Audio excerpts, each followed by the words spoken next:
Have you ever dreamed of building a buggy in your garage? Don't have enough space? Don't have enough tools? I'm going to answer all your questions right now on what you will need to build a buggy just like the one behind me. I built this entire buggy in 2.5 years in one half of my garage with these basic tools. And I've spent the last 2.5 years of my life building this buggy from scratch. I want to share my experiences and my knowledge and hopefully be a little entertaining.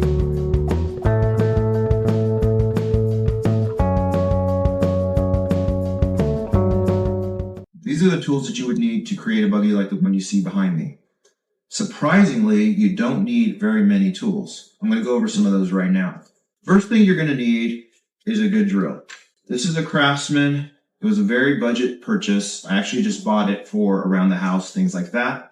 It has done great. This thing has been abused for the last 3 years. It's finally starting to show some wear and tear, but I think I got this and an impact driver for around $100.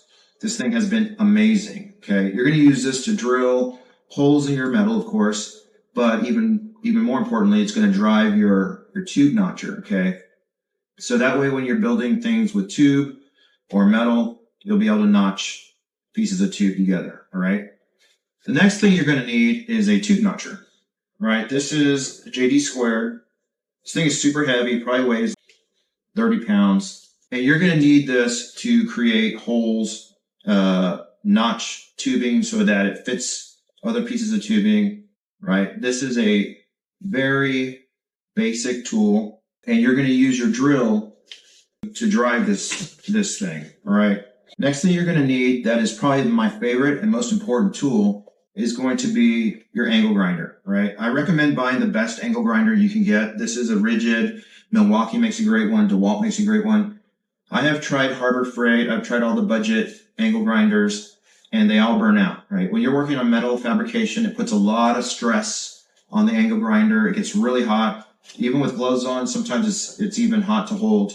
So you need one that's really, really, really well built, right? I recommend corded over the cordless just because of the batteries, unless you have a lot of batteries.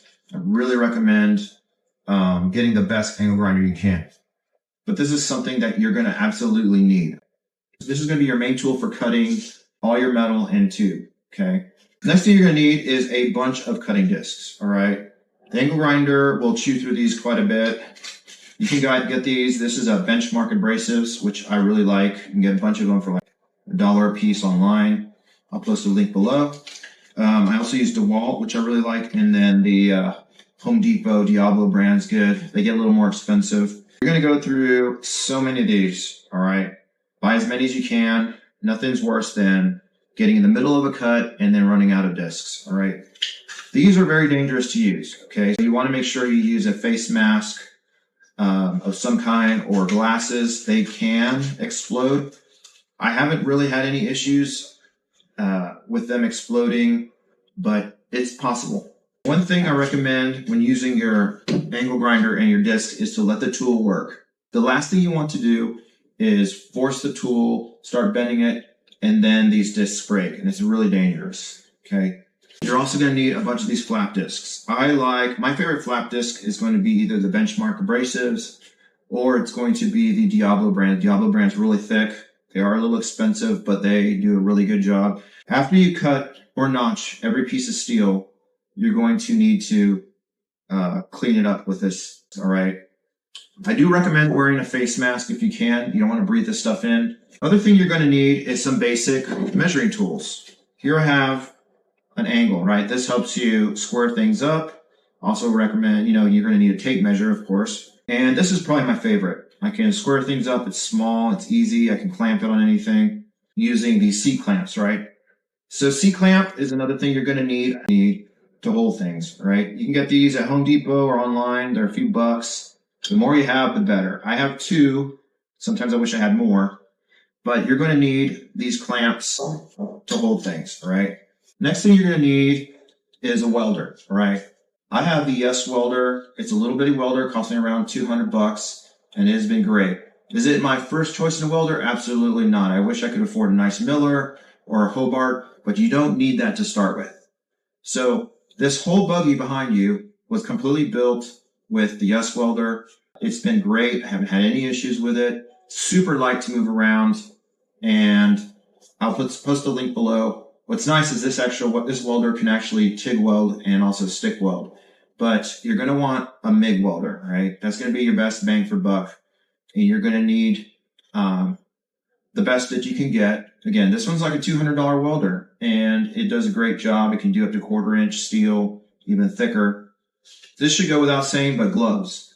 These are the Lincoln Electric. I love these gloves. They have gone through so much abuse, and I use them for grinding, for holding hot metal, for doing different things, and they are abused, and they're still hanging on there. I got these on Amazon. I'll put a link below. Super affordable, and these are phenomenal gloves. I've gone through a lot of gloves. I've gone through Tillman's. I've gone through other brands. These Lincoln Electric are by far my favorite. You'll absolutely need these. Right? Basic hand tools, wire cutters. You're going to need these for your welder, right? Cut the wire, learn to weld. Very, very simple. There's a bunch of welding videos on YouTube. I'm not going to make one. There's no point. But you're going to need yourself a nice set of wire cutters. Next thing you're going to need is a welding mask. This is an auto-dimming welding mask by Welder. It was the most affordable one, I thought, that had the most features. It's a really nice mask. It's very light. Allows you to weld and grind. And you need to be able to see your weld pool in order to create good welds. This is the one I use. I'll post a link below. But there's a lot of other really, really great. I would stay away from the Harbor Freight, Northern Tool brands. I've had those before. They broke. This Welder mask is by far my favorite. So with this smaller amount of tools is what I built this entire buggy with. It's notched. It's welded. I'm able to cut tube. Now, what about bends? You're going to ask me, right? Well, once you get into a tube bender, you're going to need to practice a lot to bend tube well. And they're very expensive. You're going to spend about $1,000 on a tube bender.